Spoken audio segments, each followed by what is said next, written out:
Hey everybody, I'm Kurt. This is my friend AC. You are the Youth Ministry Nation. This is Let's Talk Youth Ministry. Yes.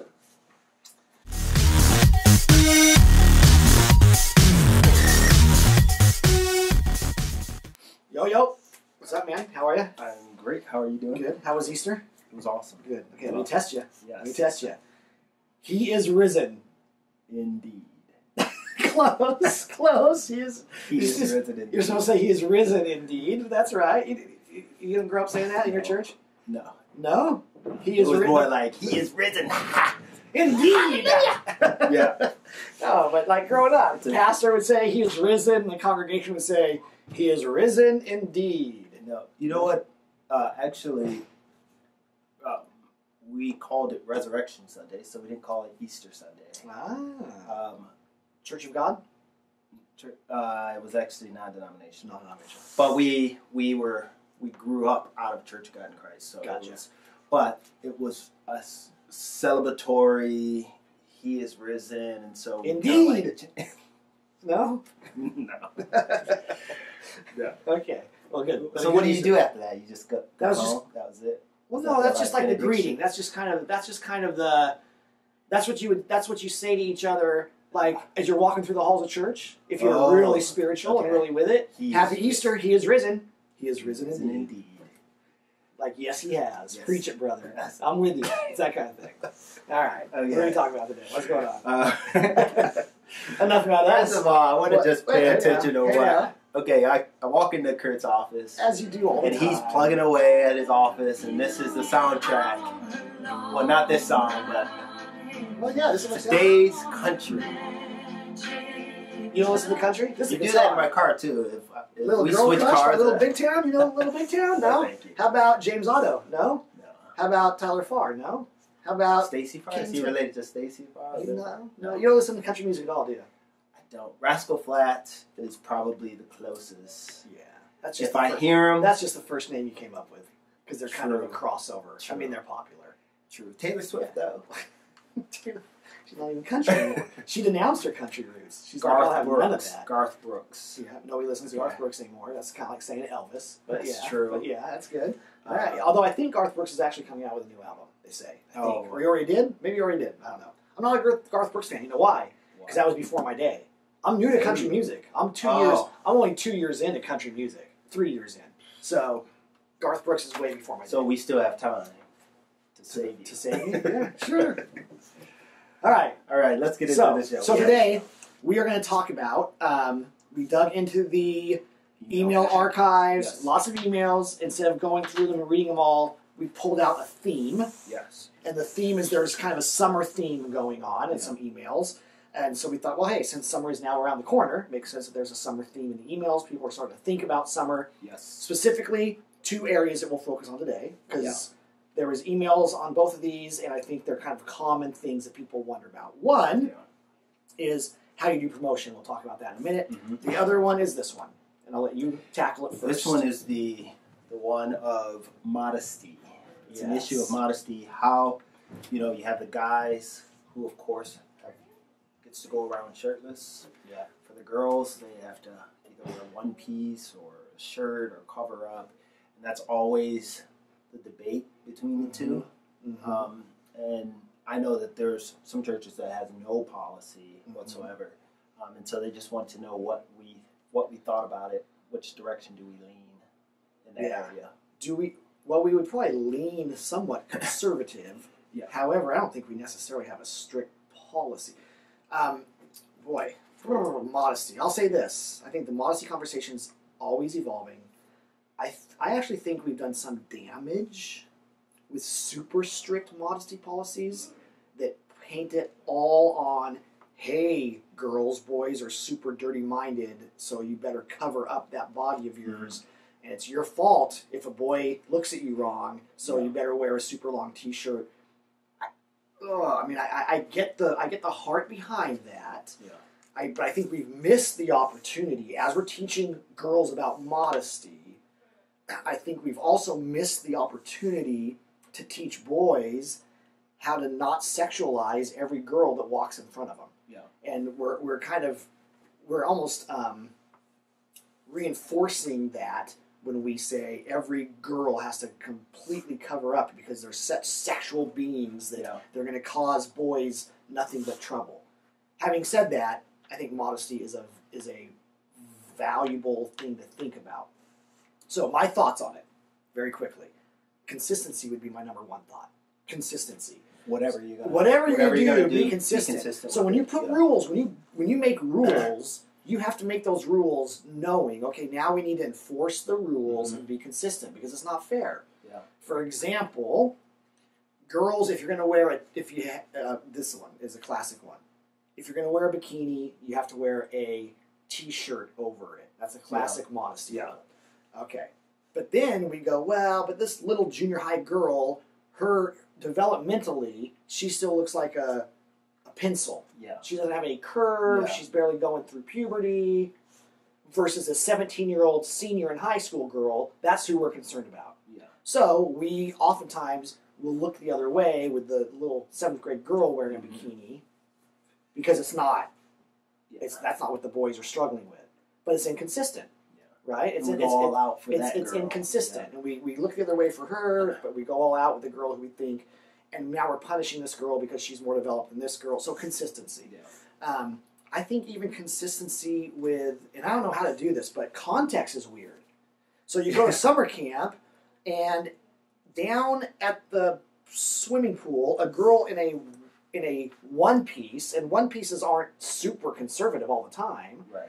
But a girl in a one piece with spaghetti strap and all that is applauded for being conservative at the pool. Yeah. But then you go up to the snack shack and a girl in short shorts and a halter top, which is showing less skin than the one piece bathing suit.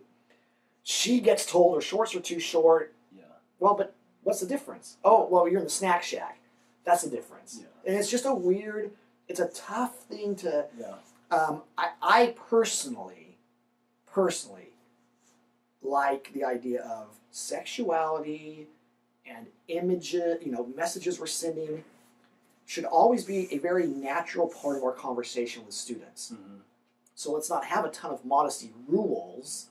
Yeah. Let's talk about modesty. Let's talk about our bodies. Let's talk about where our minds go when we look at girls, and let's have those conversations. Girls, let's talk to the girls about where their minds go when they see boys with their shirts off, because we're fooling ourselves if we don't think that some girls are really struggling with lust when they see the athletic 17-year-old senior boy with his shirt off. But we're not making boys wear shirts everywhere, right? Well, they have to at the snack shack, but not down the pool. Right, context. No, totally. So I would rather reserve the, put a t-shirt on for the ones where they really have to put a t-shirt on because it's just blatantly, obviously disrespectful. That's not to say that rules aren't good.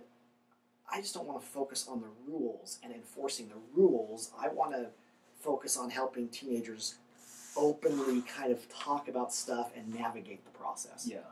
No, I think that's a long answer. I'm probably on the same wavelength as you in terms of it being a part of your conversation. I don't think at the pool is the only time modesty should be an issue. Summer's coming up, modesty is an issue.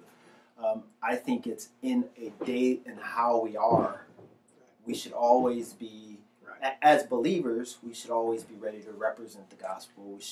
We should understand that God just doesn't want our lives, but He wants our bodies and our hearts and everything to represent Him. And so that does cause for us to dress a certain way. Now, what that is, I think it's the word modesty, but it's not a formula of okay, well that means you need to be wearing a dress or you need to be. It's looking modest. It's looking presentable. It's looking. Someone, you're not causing others to stumble by how you dress. And I mean, that could even... But even that's a funky line because there was just a lady who wrote a blog post about giving up yoga pants. Mm-hmm. Like she was going to quit wearing yoga pants because her husband admitted that when he sees women in yoga pants, it's tough on him. Yeah. So she thought, well, I don't want to put other people in that situation, so I'm going to quit wearing yoga pants. Half of the internet world that read the blog applauded her. Yeah. Half of them said, it's not your fault. It's not your problem Yeah. where guys' minds go because you're wearing yoga pants. Yoga pants don't show any skin. Yeah. You're right. I mean, they're comfortable. So Yeah. there's a whole lot of people who are going, that's pretty dang modest, and other people are going, of course yoga pants are immodest. So it's a Well, I would lean interesting topic. towards this.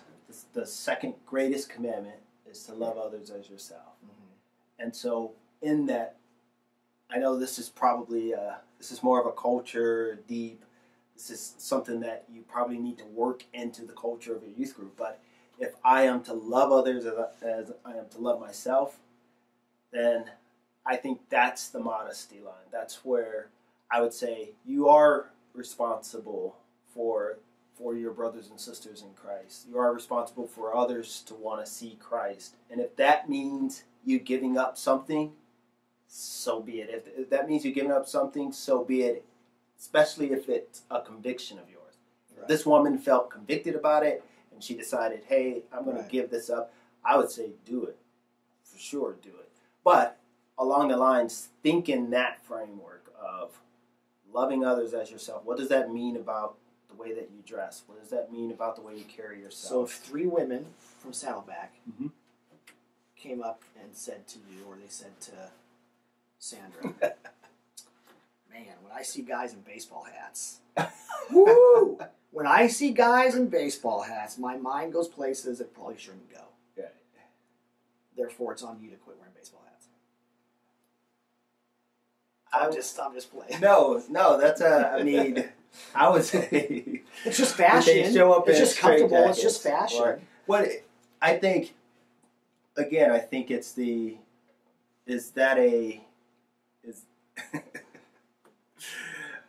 I don't want to minimize it, but at the same time, if that was to ever happen, it would definitely have to be something very like, okay, we know these people. This isn't just crazy town. For me to be like, okay, I'm never going to wear a baseball cap again. I'm just saying, But in the sense, my only point on that is it's not always your burden to bear. true. It's not always your burden to bear. It's also the person looking at you and lusting over you because you have a baseball cap on to go, what is it about me that I need to think about that's broken? Right? Oh, So totally. I think there's an element of that. An Totally. element of that with yoga pants and Totally. boys or two-piece bathing suits Yeah. and boys. An element of it. But I think and speaking in the terms of your culture and your youth group, if you're teaching the guys the same thing as you're teaching the girls, Right. there is a piece where you have to definitely look at yourself. That's where I would lean to the side of sometimes we, as the church has done before, we try to curve behavior Right. and try to correct what's a hard issue by just curving behavior, and you're putting a Band-Aid Right. on a gunshot wound. Right. And sometimes you have to go to the heart of the matter Right. and not just always, tweak and try to fix things. Yeah, and I right. think even though this seems like a very simple, hey, let's put this rule in place, but it says a lot about your ministry. It says a lot about what you're teaching as a whole with your kids, even for us. Yeah. Like we go through this conversation every single year of, making sure we know what we're gonna do, and then we want to be inconsistent in that. Right. And that's kind of like the way that we take it in Yeah. terms of what we teach yearly. So Yeah. we always want to teach that students, love each other as love others as they do themselves, and so that's So just there you go. There's a very perfectly clear answer. yes. Okay. You'll next- find something in The there. next question was about promotion. We'll handle this one pretty quick because I think this Yes. one is a little bit more cut and dry. They were asking about when do we promote? What do we do for promotion? We promote at the beginning of the summer. So at the beginning of the summer, the 6th graders, in our case, come up from elementary school into junior high. The 8th graders move from junior high into high school. That happens on the same weekend. Yes. It's basically like the week that their school's ending, that very next weekend. Yes. We don't do massive promotion celebrations. We don't parade all the 6th graders over into junior high. We don't parade all the 8th graders into HSM, partly because we have multiple services. Yeah, Um, it's definitely there is a process, Right. because we definitely want, for the 8th graders coming to high school, parents are still a little bit attached, so we want to make sure that they know, that they're being cared for, and we are intentionally bringing them over into high school through the church. And so there is a little bit. We do a freshman frenzy, and it's really where parents get to know the staff in the high school ministry, and then the kids get to have a little fun, meet some other students from their schools. And so it's a bridge. It is a bridge thing, but it's mostly to get the parents a little bit. And we do we do some stuff before promotion weekend. Yeah. I mean, some of the stuff happening before promotion weekend, like probably around May, high school staff will start showing up at junior high events. Yeah. Getting to know 8th graders before they even promote. Junior high staff will start showing up at 6th grade events, giving announcements in the 6th grade Sunday school class, just so the 6th graders get to know. We'll do a parent orientation before promotion, usually, for the 6th grade parents and the 8th grade parents. So that before promotion ever even comes, the parents have met the staff, the parents have met the junior high staff. And we have summer camp. So all of our summer events, 8th graders are welcome to come for that summer. Well, that's the main reason we promote at the beginning of summer. Yeah. So they begin to see our faces, and we're promoting summer camp and summer, and we spend a lot of time together for the summer, just building relationships, giving students an opportunity to know us, and really kind of like as much time as they want with us, they can have. Our schedules are pretty free for the summer, so that we can really be relational heavy on this. And I think the larger and more separate your ministries are, the more intentional you have to be with your promotion. Yeah. Because it's scarier, right? Yes. So it's a scarier promotion for the 6th graders to come to junior high, because it's a whole new building and it's a whole new department. Yeah. It's not as scary for the 8th graders to go to high school because they stay in the same building. Yeah. And they've seen you guys, they've rubbed shoulders with HSM as they're walking through the refinery. So, and they're already kind of used to they're kind of anticipating. Right. I remember one of the girls gave her testimony in the high school service, and she said, being in junior high, she always thought that there was a concert every single week in high school going on in high school, and she couldn't wait to get over there. And so, she got over there. She got over Bible studies just like junior high. Oh wow, no concert! I thought no. That's like, funny. Sorry, that's but funny. It was funny. I read her testimony. She said that. I was like, oh, that's hilarious. I would add this last tip is always speak very highly of the ministry that you're pushing students into.